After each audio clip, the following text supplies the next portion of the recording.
पावसाळ्यातच ना आपल्या गृहिणीची खरी परीक्षा असते. पाऊस काही थांबत नाही आणि कपडे काही सुकत नाही. नमस्कार मंडळी, स्वागत आहे तुमचं माझ्या परत एका नवीन मिनी ब्लॉगमध्ये. आता कितीही पाऊस येत असला तरी पण कपडे धुतल्याशिवाय काही पर्याय नाही, म्हणून कपडे धुतले आणि ते वाळत टाकले. बाहेरचं वातावरण बघू शकता तुम्ही. असं वाटते की संध्याकाळचे 7 वाजले, दुपारचे 2च वाजले होते. त्यानंतर मग घरात आले आणि ऋतूची इथं मस्ती चालू होती. आजकाल ऋतूला इतकी मस्ती करायची असते ना, म्हणजे मी त्याला जे नको करू म्हणते ना ते सर्वात आधी करतो तो. त्यानंतर मग दुपारचा थोडा वेळ होता, तर चला उद्याच्या डब्याची तयारी करून ठेवावं. इथं गवार घेतली होती कट करायसाठी आणि जर मला वेळ होत असेल ना, तर मग मी या पद्धतीनं गवार कट करून घेत असते. छान बारीक बारीक कट पण होऊन जाते आणि आपला वेळ पण वाचतो. कोणतं काम करत असेल आणि ऋतू रडत नसेल तसं होऊ शकत नाही. मी गवार कट करत होती म्हणून मग त्याचं चालू होतं की मी त्याला घ्यावं. त्याला घेतलं, त्याला थोडा वेळ शांत केलं, तर मग संध्याकाळचा स्वयंपाक करायला घेतला. बाहेर मस्त पाऊस चालू होता, त्यामुळे म्हटलं की काहीतरी गरमागरम करावं, म्हणून इथे मी मसाले भात आणि गरमागरम कढी केली होती.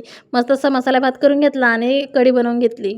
आणि हो, तुम्ही पण मसाले भातासोबत कढी बनवता का? कमेंटमध्ये नक्कीच सांगा. चला मग आजचा व्हिडिओ इथेच थांबवते. व्हिडिओ आवडल्यास व्हिडिओला लाईक, चॅनलला सबस्क्राईब करा. परत भेटू अशाच एका नवीन मिनी व्लॉगमध्ये. तोपर्यंत बाय बाय.